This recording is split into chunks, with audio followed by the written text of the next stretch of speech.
वो पुलिस की वर्दी में आरएसएस का गीदड़ था। मैं आप खुल के बोलता हूँ, मुसलमान समाज जो है वो अपने आप को बहुत ठगा हुआ, बहुत तकलीफ महसूस कर रहा है आज की घटना देख करके। जिस पुलिस वाले ने ये घटिया काम किया है उसको ऐसी यहाँ से सज़ा मिले कि वो नज़ीर पेश करे। एक नमाज पढ़ते हुए इंसान की लात मारना कितना बड़ा गुनाह है। क्या भारत के अंदर यहाँ से मुसलमानों को इस तरीके से जलील किया जाएगा? को लात मारी है, क्या कहेंगे पूरे मसले को देखकर? बहुत अफसोसनाक। और इंद्रलोक में जो एक तस्वीर सामने निकल करके आई है, हमारे तो रोंगटे खड़े हो गए कि नमाजी जो है वो नमाज़ पढ़ रहे हैं, सजदे में हैं, इबादत में। रमज़ान का भी मौका ये बहुत करीब है और ऐसे वक्त में जो है अपनी इबादतों में लोग यहाँ से ज़्यादा ध्यान भी देते हैं।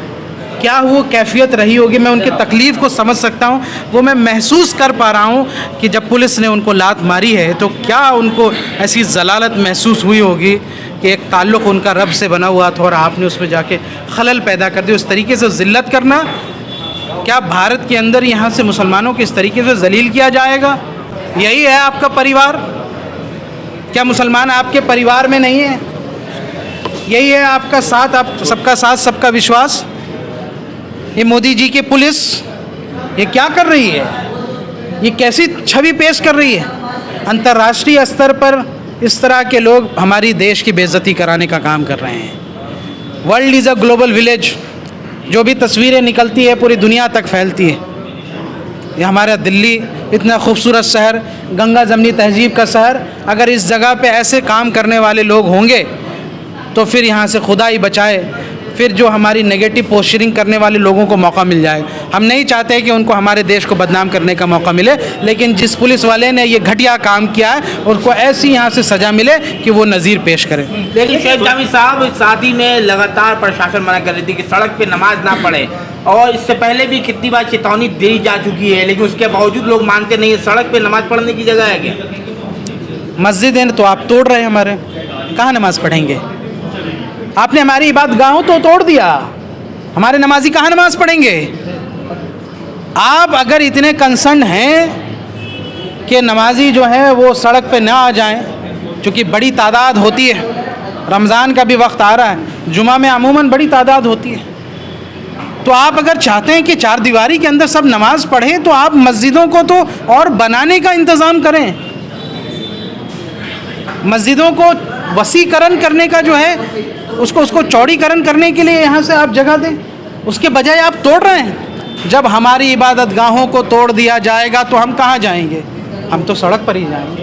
तो ये जिम्मेदारी भी दिल्ली के एडमिनिस्ट्रेशन पर आयद होती है, गवर्नर पर भी होती है कि उनकी ये जिम्मेदारी है कि इस बात को देख रेख करना कि मुसलमान समाज जो है वो अपने आप को बहुत ठगा हुआ, बहुत तकलीफ़ महसूस कर रहा है आज की घटना देख करके, कि वो कुछ, मुझे उम्मीद है कि वो कुछ ना कुछ ज़रूर करें, वरना मैं बहुत जल्द उनसे मिलूंगा इंशाअल्लाह। आप क्या मांग है कार्रवाई को लेकर इस मामले में? हमारी मांग है कि उसमें जो भी पुलिसकर्मी थे और उनके साथ जो भी थे सबको फ़ौरन जो है यहाँ से बर्खास्त किया जाए। हो गए, सस्पेंड कर दिया गया है। सस्पेंड करने में और निलंबित करने में फ़र्क होता है, ठीक है, बर्खास्त करने में फ़र्क होता है।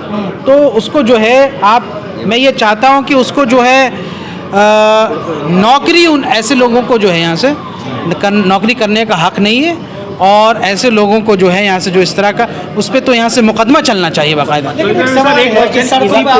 देश में हमने देखा है पुलिसों को हेलीकॉप्टर से कावड़ियों पर फूल बरसाते हुए, इसी देश में पुलिस अब नमाजियों को लात मारती है। तो इस पर आप कैसे कहेंगे, पुलिस की इस दोहरे चरित्र पर क्या कहते हैं?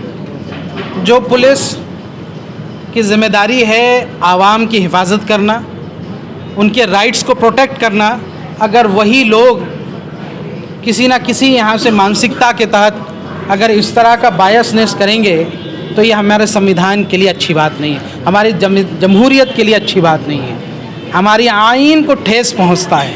अगर वो आइन पे यकीन रखते हैं तो उनको जो है इनका ख्याल रखना चाहिए।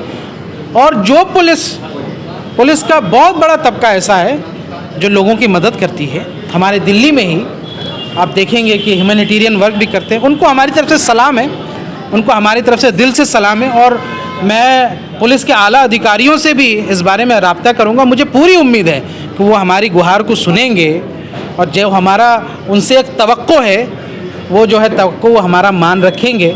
और इंशाल्लाह आप देखेंगे कि बेहतर होगा। रमेश साहब क्या कहना चाहेंगे जुमा की नमाज में जिस तरीके से पुलिस ने लात मारी है उस पर क्या कहेंगे आप? देखिए, पहली वारदात तो है नहीं, क्योंकि पहले हमारी मस्जिदों को निशाना बनाया गया, फिर हमारे मदरसों को निशाना बनाया गया, अब हमारे जो नमाजी भाई थे जो नमाज पढ़ रहे थे उनको निशाना बनाया गया। तो ऐसे पुलिस अधिकारियों की इतनी हिम्मत कहाँ से लाते हैं वो लोग, कौन है उसकी वजह जो, और मोदी जी ये सब चीज़ क्यों नहीं देख रहे? और राज्यपाल जो है वो हमारे दिल्ली के इंचार्ज हैं केंद्र सरकार के, उन्हें ऐसे व्यक्ति को अगर उन्होंने कड़ी से कड़ी सज़ा नहीं दी तो फिर आने वाले समय में फिर ऐसी घटना लोग पब्लिसिटी के लिए अपने लिए वो लोग ऐसा करते हैं कि उनका प्रमोशन भी हो जाता है उसके बाद, जो मुसलमानों के खिलाफ़ बोलते हैं या उनके साथ कोई गलत कार्य करते हैं। तो ऐसे लोगों के खिलाफ़ कानून के तौर से भी हम अदालत का भी रुख तय करेंगे और हमारे भाई जो है शुएब जमाई, हम सीपी से भी मिलेंगे और इस बात को बहुत संज्ञान में लेकर इस पर कड़ी कार्रवाई के लिए मांग करें। एडवोकेट बिलाल, ऐसे लोगों को जो लोग सड़क पे नमाज पढ़ते हैं और इन लोगों को आप लोग समझाते क्यों नहीं कि नमाज पढ़ने की जगह मस्जिद है, सड़क नहीं है? जब सड़क पे नमाज पढ़ते हैं, कानून तोड़ते हैं, तो उस पर जो है पुलिस अगर